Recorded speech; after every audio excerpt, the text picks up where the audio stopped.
로마서 강의 58번째 시간, 하물며 충만함이리요 라는 제목으로 말씀을 나누겠습니다. 우리 성도님들께서 로마서 강의 들으시다가 9장부터 11장까지 조금 어려워하지 않으실까, 제가 그 생각이 자꾸 들어서 불필요한 말을 붙이게 되네요.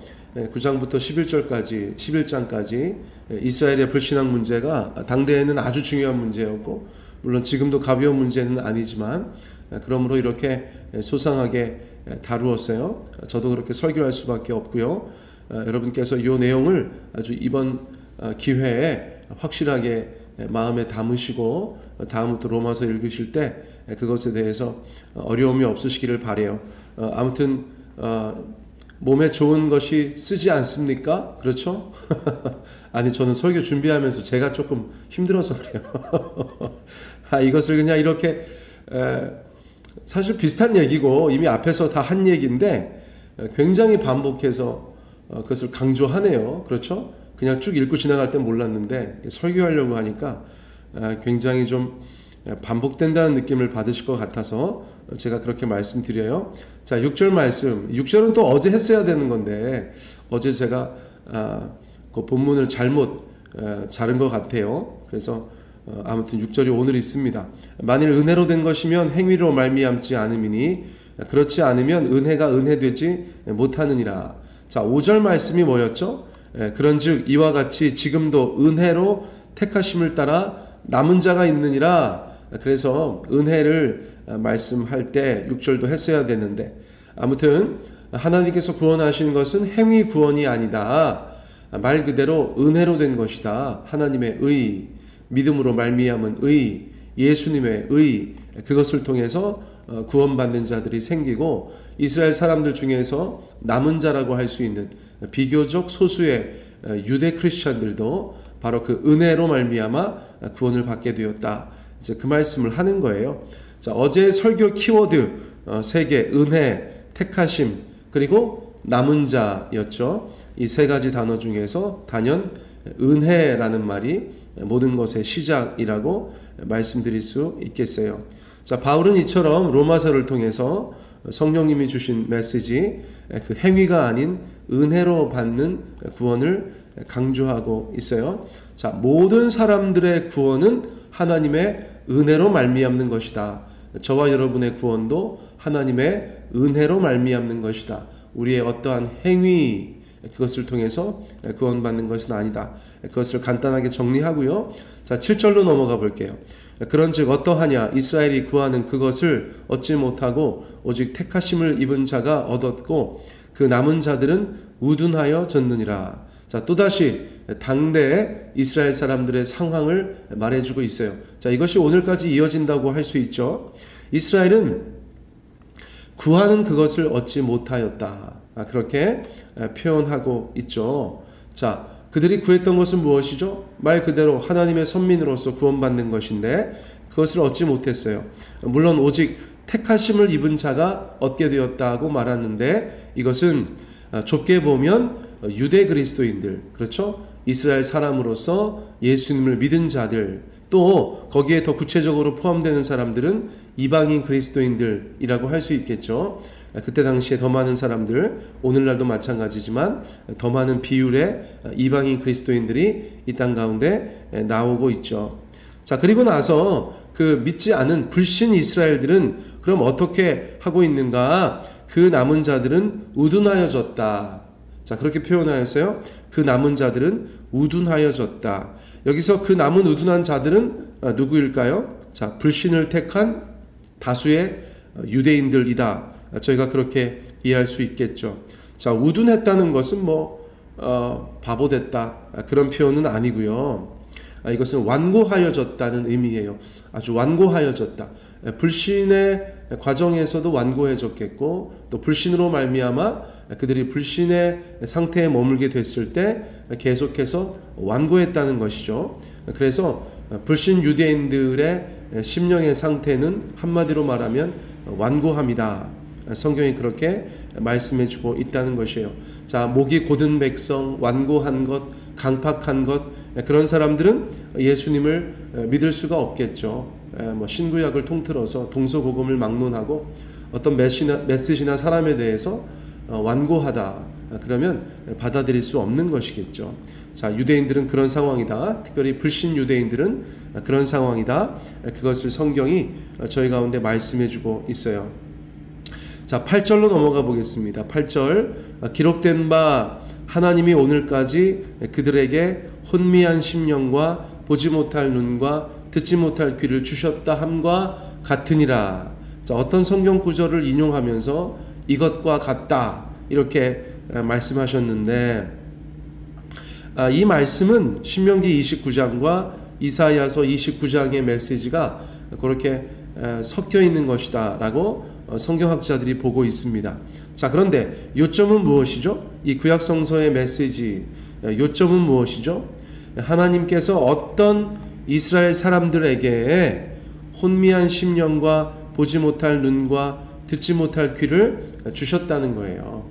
예수님도 이 땅 가운데 오셔서 이사야서 말씀을 인용하시면서, 그렇죠? 듣는다고 다 깨닫는 것 아니고 본다고 다 믿는 것 아니고 그런 메시지 주시잖아요. 자, 같은 맥락에서 저희가 이해할 수가 있는 것입니다. 똑같이 이스라엘 사람이라고 하여도 구약 시대에도 하나님께서 말씀하실 때 받는 사람이 있고 못 받는 사람이 있고, 그렇죠? 너무나 자연스럽죠? 이런 일들은 뭐 성경에 수백 수천 번 나오니까 저희가 부인할래야 부인할 수가 없습니다. 자, 그랬었던 이스라엘 백성들이 하나님께서 예수님 보내시고 믿으라고 했을 때 그들 중에서 어떤 사람은 믿고 어떤 사람은 믿지 않는 것이지, 이스라엘의 불신앙이 뭐 그렇게 대단한 거 아니다. 가만히 생각해 보면, 특별히 구약 성서를 가만히 생각해 보면 이상한 것이 아니다. 이제 그런 취지로 계속해서 하나님의 말씀을 전해주고 있어요. 그렇죠? 자, 그런데 이런 류의 메시지가 또 있다는 거예요. 9절에 보시면 또 등장하는데 10절까지 이어져 있어요. 자, 9절과 10절 말씀 함께 읽어보겠습니다. 또 다윗이 이르되 그들의 밥상이 올무와 덫과 거치는 것과 보응이 되게 하시옵고 그들의 눈은 흐려 보지 못하고 그들의 등은 항상 굽게 하옵소서 하였느니라. 자, 이 구절은 언뜻 들어도 누구를 막 저주하는 듯한 그런 느낌이 있는 것이죠.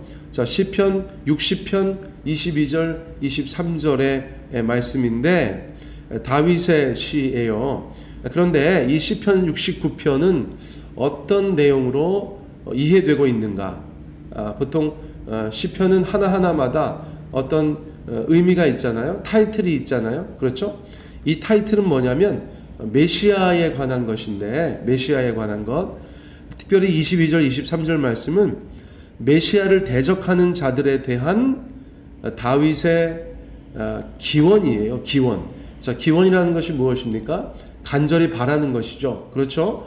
자, 다윗이 막 성령 충만하여서 이 시편을 읊조리면서 69편 22절과 23절에서는 메시아를 대적하는 사람들이 있다면 이렇게 되기를 원합니다 라고 말한 부분이라는 것이에요. 자, 무슨 말씀인지 아시겠죠? 자, 그리고 나서 다시 한번 보니까 다윗이 이르되 메시아를 대적하는 자들은, 그렇죠? 그들은 그들의 밥상이 올무와 덫과 거치는 것과 보응이 되게 하시옵고 그들의 눈은 흐려보지 못하고 그들의 등은 항상 굽게 하옵소서라고 했다는 거예요. 다윗 왕이 하나님 앞에서 메시아를 대적하는 자들은 그렇게 되어야 됩니다라고 기원하였는데, 그렇죠? 그렇게 기도하다시피 하였는데, 그러한 구약의 말씀들, 시편의 구절들이 당대 이스라엘의 불신앙을 가지고 있었던 자들에게 그렇게 성취된 것이다. 그런 취지로 말씀하고 있는 것이죠. 자, 어떤 내용인지 아시겠죠? 자, 그러므로 바울 당대에 예수님을 대적하고 불신하였던 이스라엘 사람들, 그들에 대한 이러한 상태는, 현상은 이상한 것이 아니다. 이제 그렇게 이야기하고 있는 것이죠. 자, 그런 배경 지식을 가지고 저희가 이해하는 것이 중요하겠어요. 자, 이제 11절로 넘어가 보겠습니다. 11절. 그러므로 내가 말하노니 그들이 넘어지기까지 실족하였느냐? 그럴 수 없느니라. 그들이 넘어짐으로 구원이 이방인에게 이르러 이스라엘로 시기나게 함이니라. 자, 로마서의 내용 자체는 밀당이 있어요. 그렇죠? 밀고 당기는 밀당이 있습니다. 자, 10절까지는 막 그래, 이스라엘 사람들 중에서 안 믿는 사람들은 그거 그럴 수 있어. 구약성서 봐봐. 구약성서에서 그렇게 말하고 있잖아. 어떻게 이스라엘 사람들이라고 다 하나님의 죄송합니다. 하나님의 말씀 가운데 순종하였어. 그렇지 않은 경우도 많았지. 다윗도 그렇게 막 기원했잖아. 그렇게 이야기하고 나면 또 듣는 사람들이 기분 나쁘잖아요. 그렇죠. 이스라엘 사람들 중에서 또는 이방인들 중에서 그럼 도대체 어떻게 되는 거야? 너무한 거 아니야? 막 이렇게 얘기할 때 11절에서는 뭐라고 하는 거예요? 11절에서는 그들이 넘어지기까지 실족한 거냐? 이렇게 얘기하는 거예요. 자, 그들이 넘어지기까지 실족하였느냐? 세 번역에서는 뭐라고 번역하였냐면요. 이스라엘이 걸려 넘어져서 완전히 쓰러져 망하게 되었습니까? 이렇게 번역한 것이에요. 자, 내용은 무엇이냐면, 자, 앞서 말씀 나눈 것이 사실인데, 그렇다고 해서 이스라엘 가운데 완전히 소망이 끊겼느냐, 완전히 그냥 넘어져서 엎어져서 그냥 다시는 회생하지 못할 만큼 그렇게 되었느냐, 그렇게 질문하고 있는 거잖아요. 그렇죠. 자, 그런데 그 질문에 대해서는 단호하게 말해요. 또 그럴 수 없느니라. 아니다. 완전히 망한 거 아니다. 하나님 안에서 소망이 있다. 또 그렇게 말해주고 있는 것이에요. 자, 하나님의 의도가 있다. 그 안에 하나님의 계획이 있다. 그렇게 말하는 것이죠. 자, 어떤 의도와 어떤 계획이 있습니까? 성경 말씀 보니까 그들이 넘어짐으로 구원이 이방인에게 이르러 이스라엘로 시기나게 함이니라. 자, 이스라엘 사람들이 넘어졌어요? 살짝 넘어졌어요? 넘어져서 어떻게 됐어요? 예수님에 대해서 불신한 사람들이 많았어요? 자, 그런데 그래서 구원이 이방인에게 갔잖아요. 그렇죠? 세상 많은 민족과 열방 나라들이 복음을 듣고 구원받을 기회를 얻었고, 실제로 그들이 예수님 안에서 영생을 소유하는 일들이 막 일어났잖아요. 지난 2000년간 얼마나 많은 이방인들이 예수님 믿고 구원받았겠어요. 그 수를 저희가 알 수는 없지만, 그렇죠? 허다한 무리가 하나님 앞에 있지 않겠습니까? 그런데 그것을 보고 다시 불신 이스라엘이 시기하게 된다는 거예요. 이게 뭐 부정적인 시기는 아니고 긍정적인 시기. 우리 애들 말 안 들어서 옆집 애한테 잘해주니까 우리 애가 막 너무 막 시기하면서 엄마 아빠한테 또 잘하고 막 그런 그림이 그려지는데요. 어쨌거나 그런 의도가 있으셔서 그렇게 행하시는 것이라는 것이죠. 그리고 나서 12절 말씀, 요거는 알려져 있죠. 요거는 좀 알려져 있어요. 유명한 구절이라고 말씀드릴 수 있어요. 특별히 이스라엘에 관해서 이해한 많은 사람들이 눈여겨보는 구절이죠. 12절, 그들의 넘어짐이 세상의 풍성함이 되며 그들의 실패가 이방인의 풍성함이 되거든 하물며 그들의 충만함이리요. 자, 무슨 말입니까? 결과적으로 이스라엘이 넘어져서 세상이 복음으로 풍성하게 되었다고 할 수 있습니다. 그렇죠? 예. 그런데 달리 표현하면 그들의 실패가 이방인의 풍성함이 되었다. 이렇게 표현할 수 있는 거예요. 그들이 실패해서 이방인들한테는 축복이 되고 풍성함이 되었다는 것이죠. 그렇죠? 자, 그런데 마지막 문장이 굉장히 중요합니다. 무엇이죠? 하물며 그들의 충만함이리요. 하물며 그들의 충만함이리요. 자, 유대인의 넘어짐과 실패가 세상에 이렇게 엄청난 축복이 되었다면, 만약에 이스라엘이 회심하고 세상의 구원 가운데 기여하기 시작한다면 얼마나 놀라운 일이 있겠느냐, 그렇게 말씀하고 있는 것이죠. 자, 그래서 많은 성경학자들이 로마서의 이 말씀을 종말의 때에 이스라엘이 가지고 있는 어떤 역할이다라고 믿고 있어요. 물론 뭐 다 그런 것은 아닌데, 저희가 100%라는 것은 없어요. 세상 사람들 생각에.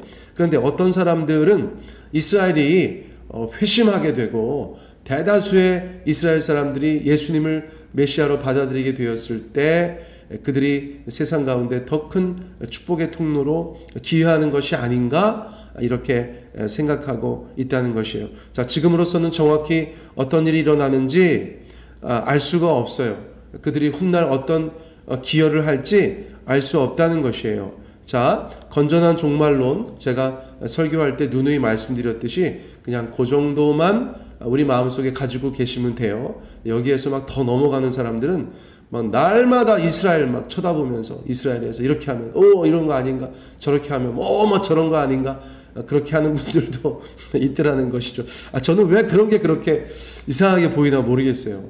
하나님께서 말씀하신 데까지 우리는 나아가고 하나님께서 말씀하시지 않은 것에 대해서는 침묵해야 되는 것인데, 어떤 분들은 참 너무 열심히 특심하셔서 가끔씩 좀 지나치게 하는 것들을 저희가 보게 됩니다. 아무튼 성경이 말씀하는 것까지 저희가 아멘으로 화답하고 그것에 대해서 기대하면서 기다리는 그런 하나님의 사람들 다 되셨으면 좋겠어요.